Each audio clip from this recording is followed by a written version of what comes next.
मित्रों, भगवान शिव कहते हैं कि तुम मन के भीतर, आत्मा के भीतर जितना भी चाहो बढ़ते चलो, चरय वेती, किंतु बाहरी जगत की उपेक्षा मत करो, क्योंकि बाहरी जगत की उपेक्षा से तुम्हारे अंतर जगत में भी विघ्न पैदा होगा।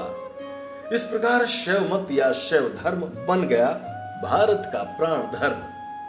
शिव का धर्म ईश्वर की प्राप्ति का धर्म है। इस कारण इसमें बहिरंगिता नहीं है। यज्ञ में घी की आहुति देकर, पशु की आहुति देकर तुच्छ आत्म तृप्ति पाने का पथ ये नहीं है। उन्होंने वज्रकंठ से घोषणा की है, धर्म परम संप्राप्ति का पथ है, पार्श्विक सुख भोग का पथ नहीं। शिव व्यवहारिक जीवन में कोमल थे, अति कोमल, कुसुमादपि कोमल, यानी फूल से भी कोमल शिव की नीति थी। मनुष्य है वो तो भूल चूक करेगा ही, वो मनुष्य है, देवता तो नहीं है। और साधारण मनुष्य वो तो भूल कर ही सकता है।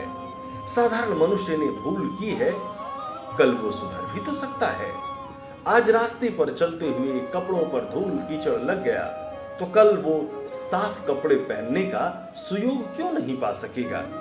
इस कारण उनकी नीति थी, जिसने अन्याय किया है उस पर त्रिशूलाघात करो, जिस मुहूर्त में उसने अपनी भूल को सुधार लिया है उसे प्यार से गोद में बैठा लो।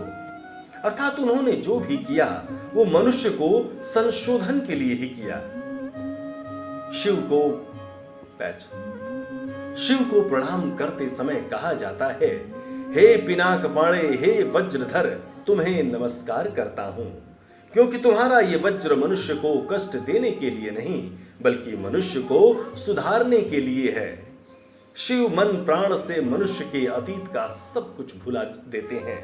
इसलिए मनुतप्त मनुष्य शिव के सम्मुख नत जान होकर कहा करता है, तुम्हारी शरण में नहीं आऊं तो किसकी शरण में जाऊं, तुम्हें छोड़ मुझे कौन शरण देगा। हे भोलेनाथ, मैंने इतने पाप किए हैं, उन्हें सुधार देने के साथ ही साथ तुमने मुझे क्षमा कर दिया। हे ईश्वर, तुम इतनी सहजता से संतुष्ट हो जाते हो, तुम आशुतोष हो।